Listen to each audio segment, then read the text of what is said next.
Today is May 17th. Welcome on into Daily Cards Live, an after-hours edition. It's Daily Cards at Night here on Claves Online, brought to you by Royal Banks of Missouri and Munganess St. Louis Acura. I'm Joe Roderick, joined alongside by Bob, Ramsey, and Rammer, both you and I with busy days today as you're down at Ballparks National at the Lake of the Ozarks, and I've been pretty much on the road the entire day outside of the 3 hours that I spent inside Wrigley Field this afternoon watching the second career start of Paul Skeens today out at Wrigley Field. Well, first of all, the ivy's not in bloom yet, right? It's green. It was nice and green today. Yeah. Nice and green? Mm-hmm. Okay. Yeah. So you and your son got treated to Wrigley Field at its best. And tell me about skiing. I've seen highlights, but you got to see him up close and personal. First of all, I will say, so this was Hudson's first game at Wrigley Field, so his first time getting there. And as we are walking up there, we parked about maybe a mile down the road on Clark Street, and we're walking up Clark Street, and he kept going, "Where's the ballpark? Where's the stadium? Where's the stadium?" And then boom, it just jumps out there at you with everything that they've built around it in recent years. And had upper deck seats on the first base side, but a great, perfect view of the field, and just a great view of everything there. He absolutely loved it being there for all. I think this is ballpark number 9 for him that we counted up. Yeah, he's well traveled with the baseball stadium, so he really enjoyed that, and a lot of questions about where, the bullpens and just kind of how old it was, but he was taking it all in. And after last week of watching Paul Skeens make his major league debut and kind of explaining to him, hey, this guy got drafted 10 months ago and he's already in the big leagues, and watching the radar gun after every pitch, I mean, he was absolutely locked in. Really? And I'm trying to think back to a game that I have ever been to where it felt like after about the second or third inning, you thought you were watching something special and you thought you were sitting and about to witness a no-hitter. And that's what it felt like today. And I can't remember another time that I've felt that inside a stadium. Did I read or hear that he struck out the first 7? Not just struck them out, Rammer. It was a clinic that he was putting on for them. He threw a lot of pitches through the first 3 innings, and after he was done striking out 7 of the first 7, he became a little more efficient in the game. But those first 7, I mean, just going 101, 100, then dropping in an 87-mile-an-hour slider, and then a 96 splitter. I mean, you're just watching this, and it's incredible to think that this guy, at this time last year, this guy was pitching to college hitters. Yeah, it's been a remarkable trip for him, and I like the fact that you're telling me that it looks like he's ready to try and make some in-game adjustments as he goes along. That's a good sign. Yeah, and as far as the strikeouts go, I think it was something I thought I saw Bob Nightingale report. He had 22 swings and misses today. So, he's just getting. He's got a guy a 1-2 count on a guy, and I can't imagine just standing up there and having absolutely no clue what's coming next to a guy with 5 pitches in his arsenal that you don't have a whole lot of video on. Yeah, hardly any. And so was he going with an elevated fastball, or did he move it around? I couldn't tell you from where I was sitting with that. I did see highlights of the first 7 strikeouts that he threw. And if you go back, I know because MLB, their Twitter page, their Instagram page, I think, put out video of all 11 of his strikeouts. And you're watching 101 with, I mean, I understand what I'm about to say is a little over the top, but he's throwing 101 and the ball's moving like you're watching Greg Maddux throw, with the way it's just going back and forth. That just makes it even more unfair. So at some point it sucks that his elbow's probably going to explode and he's probably going to need Tommy John. But right now, to take it all in and to watch that and to also see historically what he did today, I believe I saw first player in the history of baseball that within 12 months of being drafted went 6 scoreless innings, 10 plus strikeouts.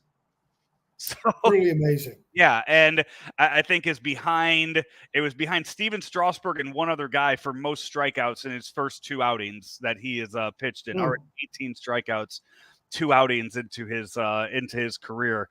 So we will see what happens the next time around, and I think it's still a few weeks before the Pirates come in to St. Louis and face the Cardinals, because the Cardinals just aren't facing any NL Central teams at this point in their schedule. They've only faced the Brewers so far. Yeah.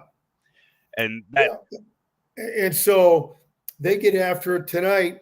And I watched a little bit of the game, listened to most of it with John Rooney and Mike Claiborne. They were terrific. And out on the road, listening to Cardinal baseball, it just it makes the miles melt away. It's really great stuff. 14 hits and 3 walks and only 6 strikeouts. That is an offensive formula that you can live with. Yeah, I too. I listened to the final 2 hours of the game on the road. Once I was able to pick KMOX up nice and clear, a little bit outside of Pontiac, Illinois. I was listening to that pretty much the rest of the ride home today. Not only that, I mean, we have made a point on this show talking about when they were struggling offensively. Even when they had a good offensive outburst and they would score 5 runs, it was 5 runs in 1 inning and that was it. Right. Tonight they came up to bat 8 times. They scored in 7 innings.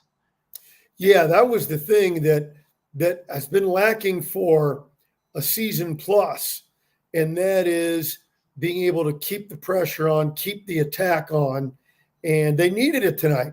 The pitching was so-so. Well, in fact, Gibson was not that great, but he did give you 6 innings and 90 pitches and a lead and got the win. But you give up 6 runs and you just didn't score a couple and let it lay. They kept on the attack, and it was pretty cool. As we assess here, this was start number what? Was this start number 10 for Kyle Gibson on the year that we have seen? It's start number 9 on the year for Kyle Gibson. He has gone 6 innings or more in all but one of them. That was last time out. He only went 5 innings against Milwaukee. His ERA is right there around 4.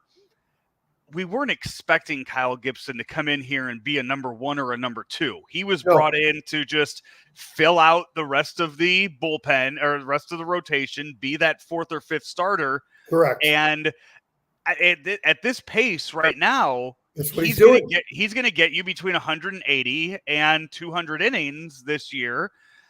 I don't, if he's going to go out there and give you 6 innings, 4 runs, I don't think we can get that upset with his production as the season goes on. Fine. He's fine for who he is. Yeah. Now, that 5th spot, that's going to be an issue with Matt's out. Liberatore wasn't good his last time out. Where are we going to end up going with that 5th spot? Will Liberatore grow into it? Well, you gave up a lot to get him. He was a first-round pick, perhaps. On the other hand, if you found another 5th starter in the organization or out, Liberatore, in my view, Joe, was really good out of the bullpen. The Cardinals sit here right now at they are 19 and 25. They're tied with Cincinnati, 4th place in the NL Central, and they are 7 games back of Milwaukee. If you're the Cardinals front office looking at when you're going to get starters back, if you think that you have a shot at catching up with Milwaukee at some point this year, Do you need to go out and make a move to just bring another starter in? If you don't have that fifth starter in your organization and you are hampering your bullpen by having Matthew Liberatore be a starter right now when he was thriving as a reliever, do you owe it to the team to go out there and find a guy that can be that fifth starter for you? You've dug a deep enough hole. I don't think you'll have an answer till mid or late June at the earliest. And that's what I'm saying. If right now is when you look at that and you say, hey, we need a fifth starter, we don't have it in the house, we need to go find something.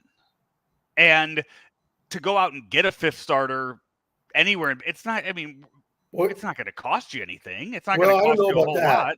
If it's a guy that doesn't cost you anything, then you've probably got something. Is he better than Liberatore? But Liberatore needs, if you want the best out of Liberatore, he's shown that that's in the bullpen this season. I think you'll look internally for now. And then I think that it's not the fifth starter spot that will be a priority. If we get to mid-July, are you contending or are you not? And if you're not, you could see some house cleaning being done. Yeah, I think multiple moves, not just a starting pitcher.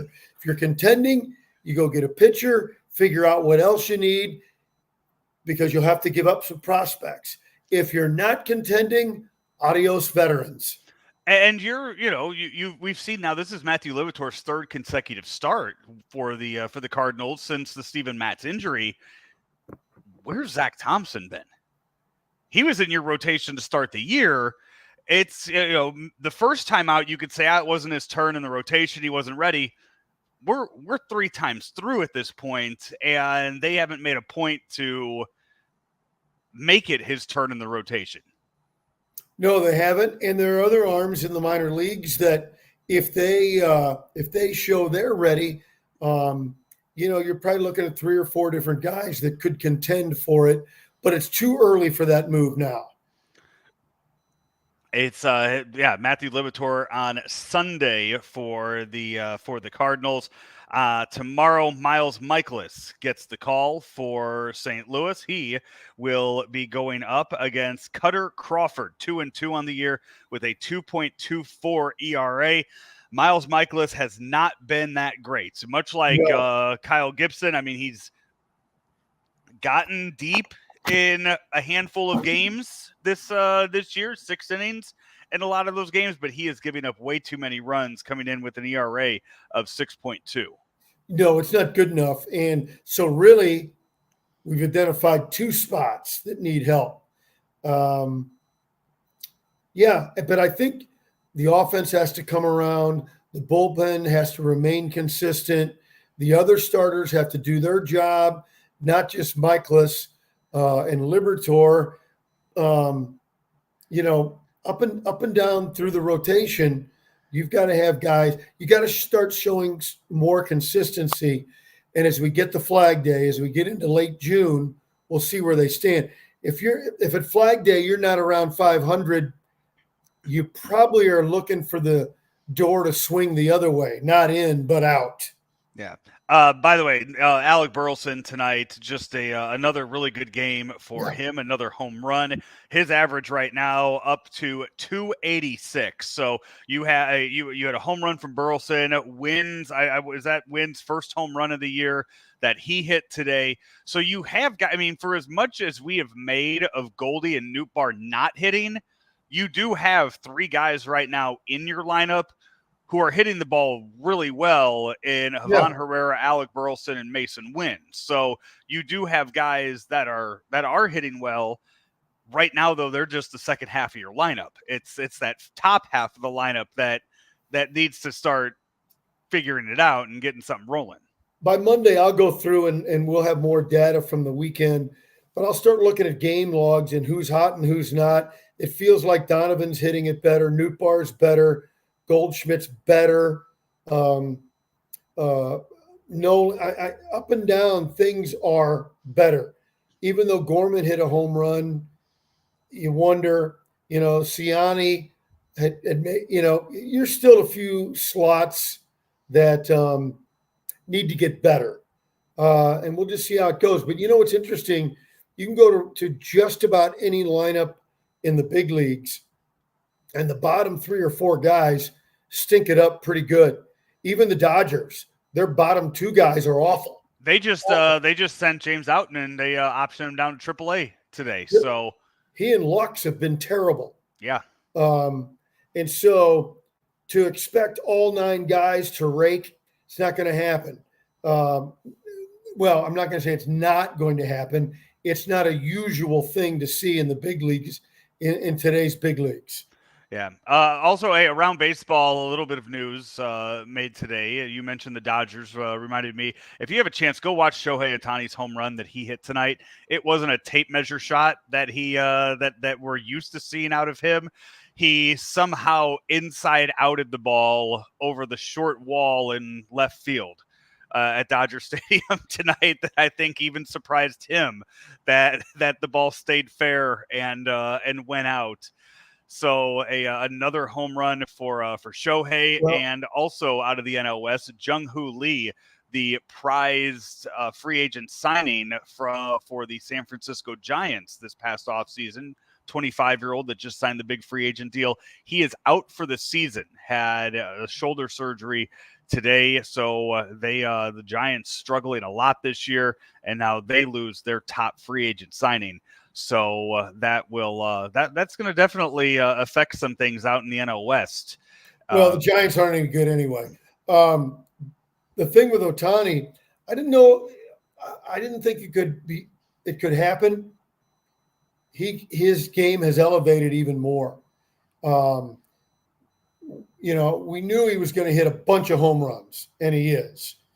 But this is a guy hitting 350 in today's game.